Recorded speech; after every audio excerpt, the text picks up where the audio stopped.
आज तक जितने भी योगी से पूछा गया,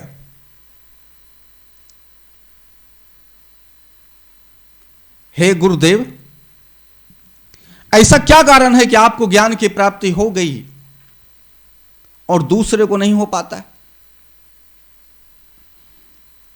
ऐसा क्या कारण है कि साधना तो कई लोग करते हैं पर ज्ञान की प्राप्ति आपको ही क्यों हुई? ऐसा क्या कारण है कि आप तो बचपन से ही साधना में लग गए और दूसरे भटकते रह गए? तो सभी योगियों ने कहा अनेक जन्म संसिद्धि, यह कई जन्मों के साधना के बाद ज्ञान की प्राप्ति होती है। बुद्ध से लेकर कृष्ण तक सबने अनेक जन्मों की बात की। कृष्ण भी कहते हैं कि अर्जुन, मेरे और तेरे बहुत से जन्म हो चुके हैं, मैं अपने तमाम जन्मों को जानता हूं पर तुम अपने तमाम जन्मों को नहीं जानते। भगवान महावीर भी केवल पद की प्राप्ति से पहले अनेक जन्मों से साधना करते आ रहे हैं।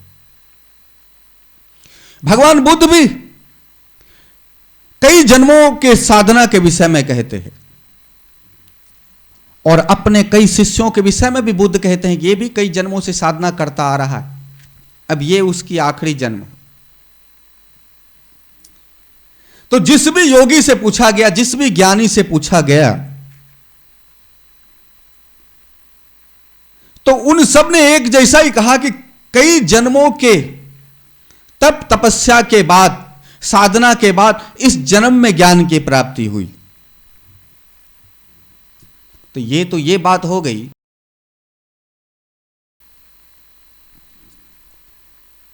कि कई जन्मों से साधना करते आए तो ही ज्ञान की प्राप्ति होगी, और यदि साधना करे ज्ञान की प्राप्ति ना हो तो अर्जुन ने प्रश्न किया उसी भगवान कृष्ण से, तो भगवान कृष्ण कहते हैं कि नाना, जो साधना में लग जाता है वो यदि इस तन में ना, तो इस तन के छूटने के बाद अगला जन्म लेगा, किसी श्रीमान महानुभाव के घर जन्म लेकर उसको वो साधना सहज मिल जाएगा और फिर वह अपनी साधना को आगे बढ़ाएगा। अर्जुन कहता है कहीं ऐसा तो नहीं कि बरसात वाला बादल हो, हवा उसे बहाकर लेकर जाए, बादल छिन बिन हो जाए और बरसात हो ही ना। कृष्ण कहते नहीं, जितनी साधना हुई है इस जन्म में उतना तो ठीक है, अगले जन्म में उससे आगे का साधना का आरंभ होगा, ठीक वहां से आरंभ होगा जहां पर उसने साधना को छोड़ा। बात तो यही हो गई फिर कि किसी भी योगी को ज्ञान की प्राप्ति हुई है तो उसमें पिछले जन्म का जरूर है। इसलिए जिस भी संत और जिस भी ज्ञानी से वार्तालाप किया जाए, संवाद किया जाए, प्रश्न पूछा जाए, तो सभी योगी कहते हैं मैं पिछले जन्म में साधना करता था, अपने स्थान का भी नाम ले लेते, मैं उस गांव में था, उस तन में था, उस योनि में मेरा जन्म हुआ था, मेरा इस कारण से साधना से पतन हुआ, उसके बाद फिर इस योनि में जाकर मैंने ये साधना किया, अब ये मेरा आखिरी तन है, इस तन में ज्ञान की प्राप्ति कर ली है। तो सभी ने कहा कि कई जन्मों के बाद ज्ञान की प्राप्ति होती है। बहुनाम जन्मन्ते ज्ञानवान माम प्रपदन्ते, बहुत जन्मों के बाद ज्ञानवान से परिपूर्ण होता है। वासुदेव सर्वमिति सौ महात्मा सुदुर्लभ, बहुत जन्मों के बाद भी यदि ज्ञानवान की प्राप्ति हो तो संपूर्ण रूप से वासुदेव ही है, पर वह महात्मा निस्संदेह दुर्लभ है। यानी जो अनेक जन्म से साधना कर रहा है उसके बाद भी ज्ञान की प्राप्ति हो तो यह महात्मा भी दुर्लभ है। तो फिर चांस नहीं लगता है इसी जन्म में ज्ञान की प्राप्ति हो, असंभव सा लगता है। कभी कभी प्रश्न उठता है कि क्या कोई ऐसा उपाय नहीं है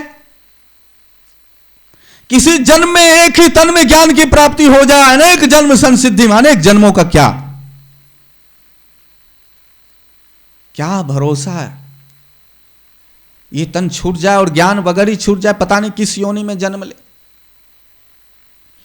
तो क्या कोई ऐसा रास्ता नहीं है किसी जन्म में, एक ही जन्म में उस ज्ञान की प्राप्ति किया जा सके जिस ज्ञान को बुद्ध ने प्राप्त किया? क्या कोई ऐसा रास्ता नहीं है जो इसी जन्म में ज्ञान की प्राप्ति की जा सके जिस ज्ञान को कृष्ण ने प्राप्त किया? क्या कोई ऐसा रास्ता नहीं है कि महावीर के केवल पद की प्राप्ति इसी जन्म में हो सके? तो महाराज पतंजलि मुस्कुराते हुए कहते हैं, है वत्स, है मार्ग है। अनेक जन्मों की बात को हटाओ। जो साधक श्रद्धा वीर स्मृति समाधि प्रज्ञा पूर्वक इत्र येषाम, जो साधक इस 5 सीढ़ियों का सफर करे, समझ लो ज्ञान एक छत पे रखा है और उस छत तक पहुंचने के लिए 5 सीढ़ियां हैं। जो साधक इस 5 सीढ़ियों का सफर करे स्नेह स्नेह करके, 5 सीढ़ियों पर चढ़ के पहुंचे, तो इसमें तनिक भी संशय नहीं है, इसी तन में एक ही जन्म में उस ज्ञान की प्राप्ति की जा सकती है जिस ज्ञान को बुद्ध ने, महावीर ने, कृष्ण ने प्राप्त की। सिर्फ एक जन्म। उस 5 सीढ़ी का नाम है उस परम ज्ञान तक पहुंचने के लिए। पहला श्रद्धा, दूसरा वीर, तीसरा स्मृति, चौथा समाधि, 5वां प्रज्ञा। जो इन 5 सीढ़ी पर स्नेह स्नेह करके चढ़े, यत्नशील हो, तो उस ज्ञान में स्थित हो सकता है जिस ज्ञान की प्राप्ति के लिए कई जन्म लग जाते। प्रथम श्रद्धा। श्रद्धा 2 शब्द युक्त होकर, 2 शब्द संयुक्त होकर एक शब्द बना। श्रद्धा का अर्थ होता है सत्य धारण, और श्रद्धालु का अर्थ होता है सत्य को धारण करने वाला। यह वो श्रद्धा नहीं है जो कृष्ण पर रखा जाता है, राम पर रखा जाता है, मोहम्मद पर रखा जाता है, अल्लाह पर रखा जाता है, जीसस पर रखा जाता है। ये कर्मों का श्रद्धा है, ये पुरुषार्थ का श्रद्धा है, ये चलने का श्रद्धा है, वो ये कुछ कर गुजरने का नाम श्रद्धा है। सत्य धारण। श्रद्धा का पहला शर्त है सत्य को धारण करना ही श्रद्धा है। किसी कल्पना को धारण करने का नाम श्रद्धा नहीं है। किसी स्वर्ग की प्राप्ति करने के लिए यत्नशील होने का नाम श्रद्धा नहीं है। किसी कृष्ण के दर्शन करने के लिए किया गया विधियों का नाम श्रद्धा नहीं है। यदि ऐसा होता तो कृष्ण अर्जुन से ना कह रहे होते कि तू ज्ञान मार्ग का अनुसरण कर और परम ज्ञान की प्राप्ति कर, तू भक्ति मार्ग का अनुसरण कर और परम पद की प्राप्ति कर। हे अर्जुन, तू योगी बन।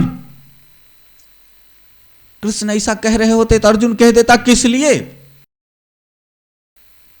यदि सारा पूजा करने का परिणाम कृष्ण है, सभी विधियां करने का परिणाम कृष्ण है, राम है, शिव है, तो फिर कृष्ण तो वही है। और अर्जुन भी प्रश्न कर सकता है, सब साधन करके जब आपको ही प्राप्ति करना है तो आप तो सामने ही हो। यदि कृष्ण का दर्शन ही सब कुछ है तो कृष्ण तो अर्जुन के सामने ही है। करो दर्शन, लीन हो जाओ कृष्ण में, समा जाओ कृष्ण में। पर गजब है, कृष्ण सामने है, अर्जुन बैठा है, तब भी कृष्ण कह रहे हैं उस परम पद की, उस आत्मज्ञान के लिए तू ललायित हो जा, नैनम छिदंती शस्त्राणी आदि का उपदेश कर रहे हैं। अजर अमर शाश्वत का गुणगान कर रहे, जब सामने ही हो तो किसके लिए पूजा की जाती है? आपके लिए, तो आप तो सामने ही हो। किसके लिए? ज्ञान के लिए। श्रद्धावाल लभते ज्ञानम तत्परः संयतेन्द्रियां। जो श्रद्धावान है, जो साधना पे श्रद्धा रखता है, तत्परः संयतेन्द्रियां, वह संयमी साधक जो अपने साधना पर श्रद्धा रखता है,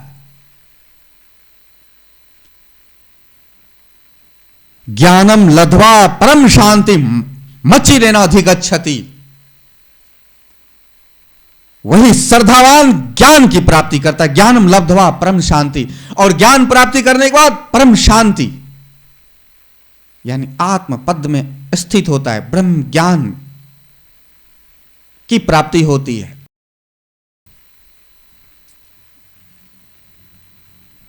श्रद्धा का मतलब यह नहीं कि कृष्ण, श्रद्धा का मतलब कृष्ण जो साधना बता रहे हैं, कृष्ण जो कह रहे हैं उस पर श्रद्धा। श्रद्धा का मतलब वेद नहीं, वेद जो कह रहा है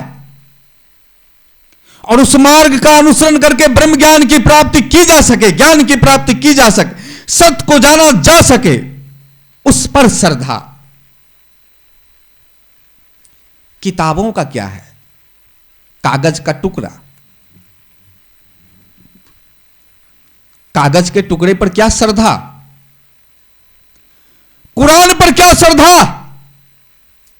कुरान के कथन पर श्रद्धा। और कुरान के कथन पर भी क्या श्रद्धा? कुरान के कथन पर चल पड़ने का, जो चल पड़ा है उस पर श्रद्धा। जो किया जा रहा है उस पर श्रद्धा, क्योंकि जो किया जा रहा है उस पर श्रद्धा रखा जाए तो ही परिणाम तक पहुंचा जा सकता है। सिर्फ कुरान पर श्रद्धा रखे तो कुछ नहीं होगा। सिर्फ कुरान क्या कहता है सुन लिया, उस शब्दों पर श्रद्धा रखे तो कुछ नहीं होगा, क्योंकि श्रद्धा का मतलब ही है सत्य को धारण करना। जो धारण किया, जो अनुसरण किया, जिस पर चल पड़े उस पर श्रद्धा। जब किसी सतगुरु ने कुछ कहा तो सतगुरु पर श्रद्धा नहीं, सतगुरु का सम्मान हो, कृष्ण का सम्मान हो, राम का सम्मान हो, वेद का सम्मान हो, कुरान का सम्मान हो, अल्लाह का सम्मान हो। श्रद्धा उस पर जिस पर चला जाए, जिस पर चल रहे हो उस पर श्रद्धा। तो पहला कार्य तो सतगुरु की खोज। इस भीड़ भरी संसार में गुरु की नहीं, सतगुरु की खोज। जब सतगुरु मिल जाए तो सतगुरु पर श्रद्धा नहीं, सतगुरु का सम्मान। सतगुरु ने जो साधना बताया उसको भली भांति मंथन किए, तर्क वितर्क की कसौटी से निकले, फिर उस साधना को धारण किया, उस पर श्रद्धा। और इससे सतगुरु भी प्रसन्न होंगे। सतगुरु को सिर्फ पूजता रह जाओ, उनको आरती सुनाता रह जाओ, उस सतगुरु कभी प्रसन्न नहीं होंगे, गुरु प्रसन्न हो जाएंगे। सतगुरु तो तभी प्रसन्न होंगे जो मार्ग उन्होंने बताया और सामने वाला उस मार्ग तक पहुंच जाए, तभी सतगुरु प्रसन्न होंगे। इसलिए सतगुरु का सम्मान पर श्रद्धा, जो उन्होंने कहा है उसके मार्ग पर चलने पर श्रद्धा। तो पतंजलि कहते हैं 5 सीढ़ियों में से पहला श्रद्धा, उस साधन पर श्रद्धा जो आपको मंजिल तक पहुंचाएगा। दूसरा है वीर्य, वीर्य, वीरता, बहादुरी।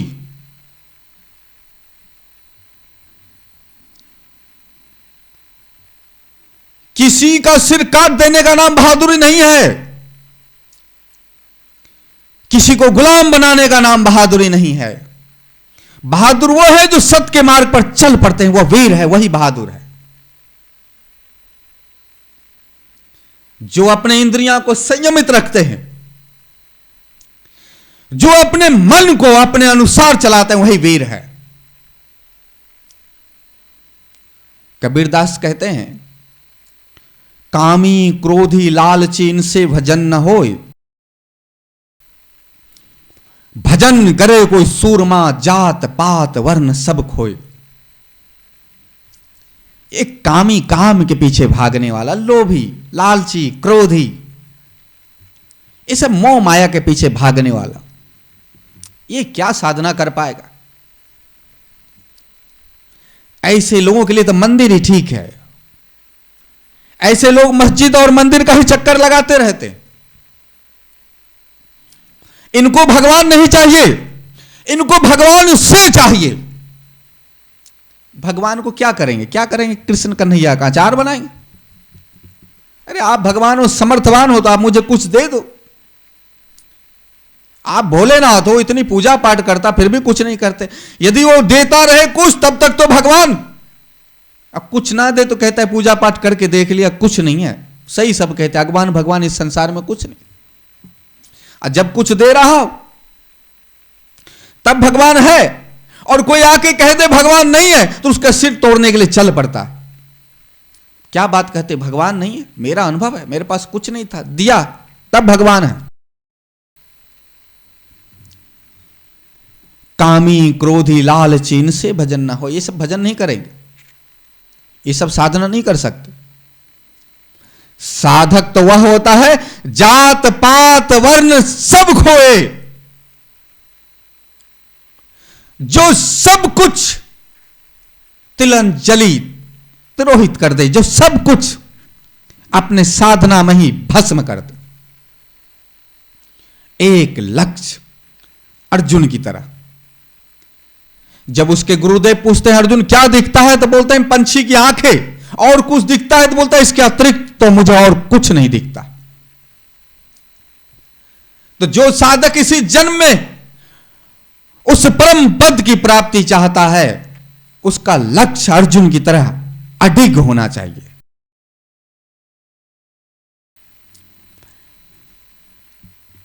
वीर, वीरता।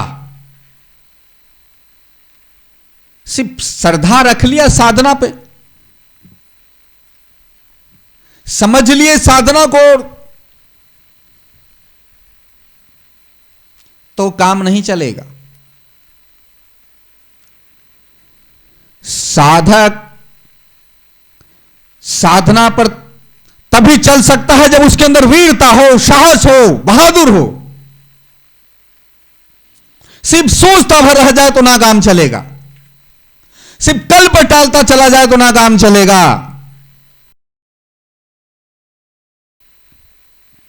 कहते हैं ना, रास्ता सोचते रहने से किधर बनता है। कोई सोचता भर रहे। साधना तो मिल गया है, गुरुदेव ने तो बता दिया साधना, और साधना में श्रद्धा भी है। चलते हैं तो आलस कर जाते, प्रमाद कर जाते, कल पे छोड़ देते, बहाने कर जाते। तो रास्ता सोचते रहने से किधर बनता है। सर में सौदा हो तो दीवार में दर बनता है। सोचते रहने से तो रास्ता नहीं बनेगा ना, चल पड़ना पड़ता है। गुरुदेव ने कहा है साधना करना है तो करना है, अब चाहे जो हो जाए, कितनी भी आंधियां आए, कितना भी तूफान आए, कितना भी विघ्न आए, बढ़ेंगे, चलेंगे आगे।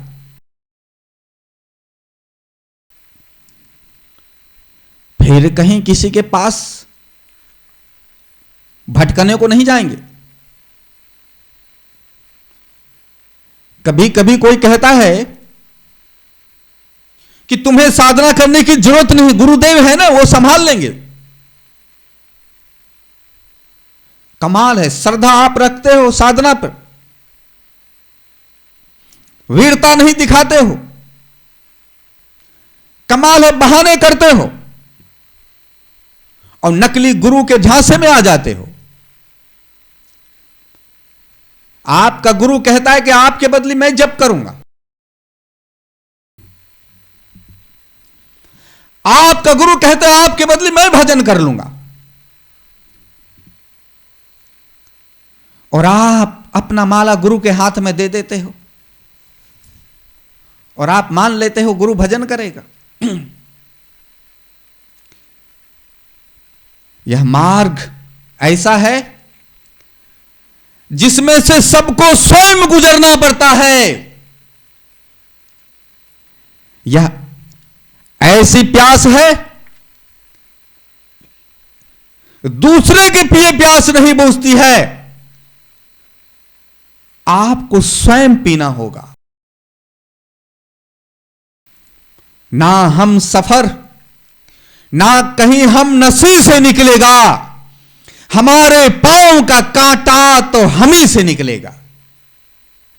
कोई हम सफर, कोई आपके साथ रहने वाला या साथ चलने वाला या कोई साथ देने वाले से नहीं निकलेगा, हमारे पांव का कांटा हम ही से निकलेगा। कितना भी कह ले कोई गुरु कि मैं आपका भजन कर लूंगा, भ्रम में ना खो जाओ, वीरता दिखाओ। कह दो गुरुदेव आप आशीर्वाद दो, आप ज्ञान दो, मार्ग मैं आपसे पूछता रहूंगा। जो व्यवधान आएगा उस व्यवधान को मैं दूर करूंगा, रास्ता तो आप बताओ हे गुरुदेव। और ऐसे गुरु को तुरंत छोड़ देना चाहिए, त्याग देना चाहिए। जो गुरु कहे कि भजन मैं करूंगा तुम्हारा, तुम्हें और कुछ करने की जरूरत नहीं, तुम्हारा मोक्ष तो तय है, मेरे आशीर्वाद से तुम्हारा मोक्ष होगा, मेरी कृपा से तुम्हारा मोक्ष होगा। जो गुरु कहे कि मेरे कृपा से तुम्हें मोक्ष होगा, और जो शिष्य यह कहे कि गुरु कृपा में मोक्ष नहीं, गुरु कृपा में मोक्ष नहीं है। ना हम सफर, ना कहीं हम नसी से होगा, ना हम सफर, ना कहीं हम नसी से निकलेगा, हमारे पांव का कांटा तो हम ही से निकलेगा। गुरु की कृपा है। उस परोपकारी, उस दयालु गुरु सतगुरु का ऋण कभी ना चुकाया जा सकता है। उन्होंने मार्ग जो बताया वो ढाढ़स तो बंधा रहे, वो रास्ता तो बता रहे, वो चिंतित तो है आपके लिए कि आप साधना में उस स्थिति तक पहुंच जाओ जिस स्थिति में वो स्वयं विराजमान है। यही गुरु की कृपा है। वो मार्ग बताते हैं, रास्ता बताते हैं, वो मना नहीं कर देते, वो नहीं कहते कि ज्यादा तेरे बस की बात नहीं है, वो लगाते हैं सत्य की मार्ग पर। यही उनकी कृपा है। पर उल्टा कृपा के चक्कर में ना पड़ो। यदि यही कृपा करना होता तो कृष्ण अर्जुन को कभी उपदेश ही ना करते, और कृपा से ही ज्ञान की प्राप्ति होनी होती तो फिर सारा संसार को हो गया होता। क्योंकि सतगुरु परम दयालु, परम कृपालु हैं। उनको मालूम है कृपा से ज्ञान की प्राप्ति नहीं होगी। जब भी ज्ञान की प्राप्ति होगी स्वयं चलकर होगा, हमारे पांव के कांटा हम ही से निकलेगा। इसलिए वीर साधक की साधना में आगे बढ़ सकते हैं। जैसे जैसे आपकी साधना आगे बढ़ेगी, कई लोग भ्रमित करेंगे। कई संप्रदाय वाला कहेंगे इस संप्रदाय में आ जाओ, बहुत आसान है उस सत तक पहुंचना। वो कहेंगे उस सत तक पहुंचना बड़ा आसान है। किधर भी पहुंचना तो आपको ही है, चलना तो आपको ही पड़ेगा। चाहिए खुद पर यकीन एक कामिल, हौसला किसका बढ़ाता है कोई। सब हौसला गिराने वाले हैं, सब उत्साह को हीन करने वाले हैं। कैसे आगे बढ़ोगे? स्वयं पर यकीन करो कि आप आगे बढ़ोगे। एक ही मात्र रास्ता है, एक ही मात्र विश्वास है, स्वयं पर यकीन। आप अपने आप पर यकीन करो, खुद पर यकीन करो। चाहिए खुद पर यकीन है कामिल, तल्लीनता। अपनी बुद्धि को पूर्ण रूप से तैयार करो, धूनी बन जाओ साधना के लिए, ललायत हो जाओ साधना के लिए, तो फिर कोई आपको गिरा ना पाएगा। उल्टा यह होगा कि जो आपको गिराने के लिए आ जाएगा वह भी साधना में लग जाएगा। हौसला किसका बढ़ाता है? कोई। यहां पर कोई साधक को तो कम से कम हौसला बढ़ाने वाला तो कोई नहीं मिलता। साधना के मार्ग पर हर कोई हौसला गिराने वाला ही मिलता है। इसलिए अपने को बुलंद इरादा से मजबूत कर कर साधना में आगे बढ़े। आलस, प्रमाद, इसको त्यागे और साधना में रत रहे। कोई प्रलोभन दे, उस प्रलोभन का त्यागे और साधना में रत रहे। कोई साधना से गिराने के लिए आए, पथ से विचलित करने के लिए आए, आप फिर भी साधना में लगे रहे। साहिल के सुकून से किसे है इनकार? जब नाव चलाते हैं तो पतवार को रख दिया जाए नीचे, सुकून अच्छा लगता है। जब साधना नहीं करोगे, आराम करोगे, तो इस आराम से किसे है इनकार? साहिल के सुकून से किसे है इनकार? कौन तप करना चाहता है? तप में तो कष्ट होता है, साधना में तो कष्ट होता है, घंटों बैठना होता है, मन को एकाग्र करने का यत्न दुनिया के सबसे कठिन काम है। कौन चाहेगा? निसंदेह बुद्ध भी नहीं चाहते होंगे, महावीर भी नहीं चाहते होंगे, कोई योगी नहीं चाहता होगा। कांटों के रास्ते पर चलने जैसा है। इसका आग का दरिया है, इसमें डूब के निकलना है। ये साधना तो आग का दरिया है, समुंदर है, इसमें से निकलने जैसा है साधना। तो साधना ना करे, सुकून तो मिलता है, शरीर को कष्ट ना हो यह तो मिलता है। तो साहिल के सुकून से किसे है इनकार? लेकिन तूफानों से लड़ने का मजा ही कुछ और है। किसे इनकार है सुकून से? लेकिन उस सुकून से ज्यादा मजा, ज्यादा आनंद तो तब आता है जब पर्वतों से टकराएं, तूफानों से लड़ें। हर कसौटी को पार करने का जब जज्बा अंदर आता है और उस कसौटी से पार जब होते हैं, उसका जो मजा होता है वह शरीर को आराम देने में मजा नहीं आता है। साहिल के सुकून से किसे है इनकार? माना, आराम करे शरीर, माना, लेकिन इस सुकून से अत्यधिक मजा है तूफानों से लड़ने का। इस सुकून से अत्यधिक मजा है, अत्यधिक आनंद है साधना में रत होने का। जब माया झुकाए और पर्वतों की तरह अडिग होकर अपने साधना को करते रहे, तो जिस प्रकार से तूफान आकर पहाड़ से टकरा टकरा कर वापस चली जाती है, उसी प्रकार से विघ्न वापस चली जाएगी। जिस प्रकार से समुद्र का लहरें किनारों पे तूफान मार मार कर टकरा टकरा कर फिर वापस चली जाती, उसी प्रकार से साधक से टकरा टकरा कर ये व्यवधान सब शांत हो जाएंगे। इसका मजा है।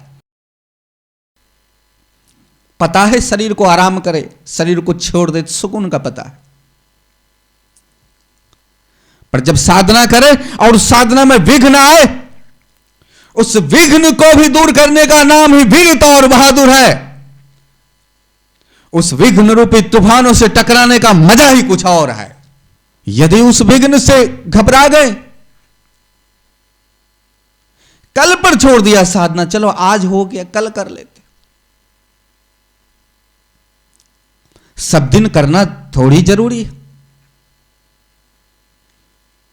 कभी बीमारी का बहाना कर लिए, कभी पेट दर्द का बहाना कर लिए, कभी सिर दर्द का बहाना कर लिए, कभी बरसात का बहाना कर लिए, कभी मौसम का बहाना कर लिए। साधक जब भी साधना के लिए बैठता है तो कहता है आज गर्मी बहुत, क्या करेगा गर्मी, शरीर से निकलेगा पसीना तो निकल जाने दो।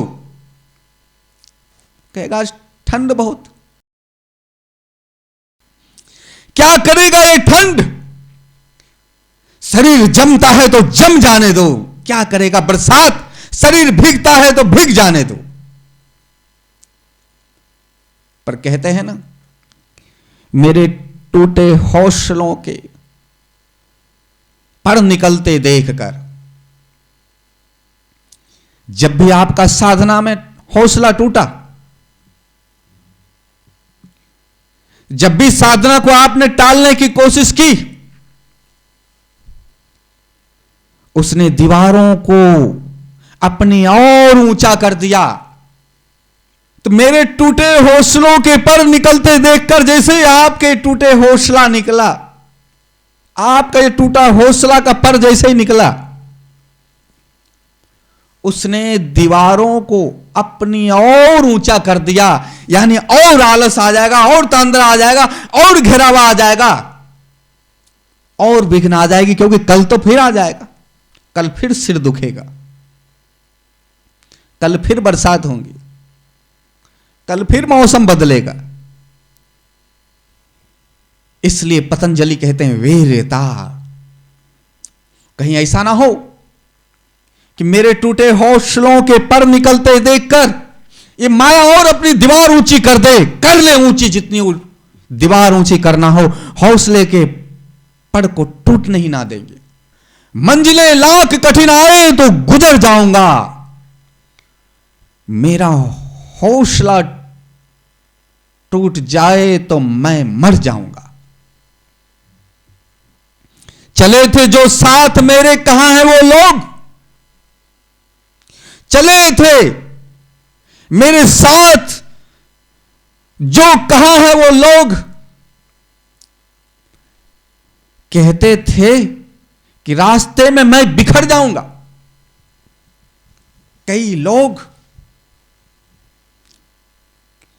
साथ में साधना करने के लिए चल पड़ते हैं, कई ऐसे साथ में साधना करते हैं। कुछ आपके साथ साधना करता है और कुछ उसके साथ आप साधना करते हैं। पर कभी कभी यह होता है कि साधना करते हैं और वो लोग उठ के चले जाते, छोड़ जाते, ठीक हम कल कर लेंगे, और फिर कल कल करते वो माया के दलदल में चले जाते। जो आपका हौसला ना टूटा,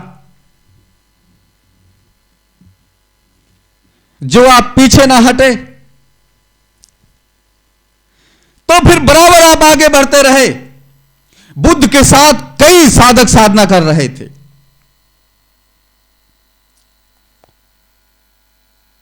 पर सने सने सब बुद्ध को छोड़कर चले गए और बुद्ध अकेला रह गया। चले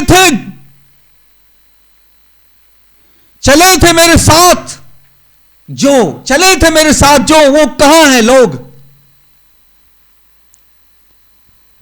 जो कहते थे कि रास्ते में मैं बिखर जाऊंगा, जो बुद्ध को छोड़कर चले गए थे, वो कहां हैं लोग। इसलिए साधक को कितना भी कठिनाई आए, बुद्ध की तरह अटल अडिग, कोई साथ दे तो और कोई साथ छोड़े तो, कोई साथ चले तो और कोई साथ ना चले तो, शांत होकर अपने साधना में रट रहे। मंजिलें लाख कठिन आए तो गुजर जाऊंगा, हौसला हार कर बैठूंगा तो मर जाऊंगा। जब हौसला हार जाओगे तो उसी क्षण आपकी मृत्यु होगी, आप चले ही नहीं। जो सतगुरु ने बताया उस पर वीरता के साथ आगे बढ़ते रहे। छोड़ चले तो छोड़ चला, साथ दिया तो दिया साथ। प्रकृति खिलाफ हो तो सही, प्रकृति साथ दे तो सही। जो लग गए साधना में तो लग गए, परम वीरता। जो साधक सत्य को धारण करके श्रद्धा वान साधक अपने साधना में आगे बढ़ता रहता, वही वीर ही नहीं वही महावीर है। कुछ भी हो जाए प्यासे रहो ना दस्त में बारिश के मुंतजीर। प्यासे रहो ना दस्त में बारिश के मुंतजीर। मारो पांव जमीन पर कि पानी निकल पड़े। अपनी साधना में इतना तल्लीन हो जाओ, ये प्रकृति ना साथ दे तो भी और साथ दे तो भी किसी के भरोसे नहीं रहेंगे। मारो पांव जमीन पर कि पानी निकल पड़े। साधना में इतनी तल्लीन हो जाओ, अपनी कुआं खुद खोदो, स्वयं खोदो और उस अमृत का पान करो। किसी और का क्या? लाख मुसीबतें आए, लाख विघ्न आए, लाख कष्ट हो। महावीर को बहुत कष्ट हुआ। कभी सांप ने डसा, कभी गांव वाले ने हैरान किया, कभी प्रकृति ने हैरान किया। अडीग अटल। इसलिए तो महावीरों ने कहते हैं, भगवान महावीर शांत होकर अपनी साधना में रत रहे, ना दिन को दिन समझा ना रात को रात समझा, अपने साधना में रत रहे। यहां कोई साथ नहीं देता। कहते ना, हमको मालूम ना था कोई साथ नहीं देता। माझी छोड़ देता है, माझी छोड़ जाता है, साहिल छूट जाता है। हमको यह मालूम ना था कोई साथ नहीं देता। इस साधना के मार्ग से बुद्ध को अकेले गुजरना पड़ा, महावीर को अकेले गुजरना पड़ा। इसी वीरता को धारण करके तो रमन महर्षि 14 वर्षों तक ना बोले, ना किसी से मिले, 24 का 24 घंटा साधना में रट रहे। और सत्य के मार्ग पर, परमात्मा के मार्ग पर तो ना बुद्ध को साथ मिला, ना महावीर को साथ मिला, तो आपको क्या साथ मिलेगा? इसलिए अचल, अडीग, निर्भय, निर्द्वंद होकर साधना पथ पर आगे बढ़ने का नाम ही वीर्यता है। तीसरा सीढ़ी है स्मृति, याद रखना। जिसके लिए चले हो वो भूल नहीं जाना है। सतगुरु ने जो मार्ग बताया है उसे याद रखना है, और उसे याद रख रख कर साधना में पुनः पुनः बार बार यत्नशील होते रहना है। साधना में अच्छे बुरे अनुभवों से जो गुजरे हो, जिस कठिनाई को पार कर रहे हो साधना में, उस अटल इरादा को याद रखना है। ज्ञान की प्राप्ति करना है, उसको याद रखना है। लाख विघ्न आ जाए, मुझे पार उतरना है, इसको याद रखना है। यह स्मृति। 1,84,00,000 में भटकना ना पड़े, इसको याद रखना है। इसी जन्म में जन्म और मृत्यु के बंधनों से मुक्त हो जाना है, इसको याद रखने का नाम यह स्मृति है। चौथा है समाधि। जब 3 सीढ़ियों को चढ़ चुके हो तो चौथा सीढ़ी है समाधि। संपूर्ण एकाग्रता, जो साधना सतगुरु ने बताया, उसमें अपने को लीन कर लेना, एकाग्र हो जाना ही समाधि। दत्त भगवान के 24 गुरु थे। 24 गुरु में एक गुरु था, एक शिकारी, एक धनुषधारी, जो तीर धनुष बनाता भी था और चलाता भी था।